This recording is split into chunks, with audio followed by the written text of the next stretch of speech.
June 25న రాజ్యాంగ హత్యా దినం. ఎమర్జెన్సీపై కేంద్రం గెజిట్ నోటిఫికేషన్. పెద్ద నోట్ల రద్దు ప్రకటించిన నవంబర్ 8న జీవనోపాధి హత్యా దినం. కాంగ్రెస్ ఎదురుదాడి.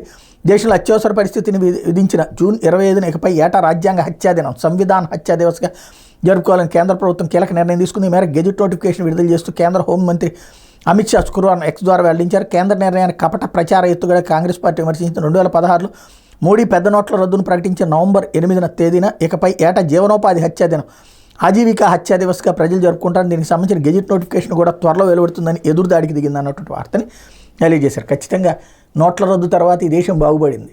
ఇన్ని లక్షల కోట్ల రూపాయల ఆదాయం బయటపడింది, నల్లధనం అన్నటువంటిది బయటపడింది.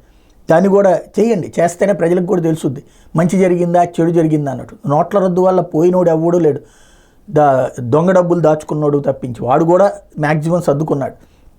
అదే ఎమర్జెన్సీ వచ్చేటప్పటికి ఒక్కడిని బయట తిరగనివ్వకుండా బొక్కలో దోసినటువంటి దారుణమైనటువంటి పరిస్థితి. దానికి కవర్ చేసుకునేటటువంటి ప్రయత్నం. లేకపోతే రంగులు వేయడానికి డబ్బులు ఉన్నాయి కానీ రోడ్లకు లేవా అంటూ అమరావతి రాజధాని గ్రామం మందడంలో నిరుపేదలకు అందించేందుకు తెలుగుదేశం పార్టీ ప్రభుత్వం టిట్కో ఇళ్లు 90% పూర్తి చేస్తే గత 5 ఏళ్లలో కనీసం వాటి కోసం రహదారి నిర్మించలేకపోయి ఎన్నికలు సమీపిస్తున్న గత ఏడాదిగా నిర్మాణాలు పూర్తి చేసి ఉన్న నివాసాలకు కనీస సౌకర్యాలు కల్పించి కూడా పార్టీ రంగులు వేసేశారన్నటువంటి వార్తని హైలైట్ చేశారు. అప్పట్లో ఇవన్నీ గృహప్రవేశాల పేరుతో వాళ్ళు కంప్లీట్ అయిపోయినట్టు కూడా చెప్పారు. ఆ తర్వాత ఏ ఒక్కటి కూడా అవ్వలేదు. ఇప్పుడు అవి పూర్తి చేయాల్సి ఉంది. కాకపోతే జగన్ అదంతా చేయలేదు అన్నట్టు. అసలు అవి ఊరు చివరన అన్నటువంటి కాన్సెప్ట్ ప్రతి చోట కూడా జరుగుతుంది.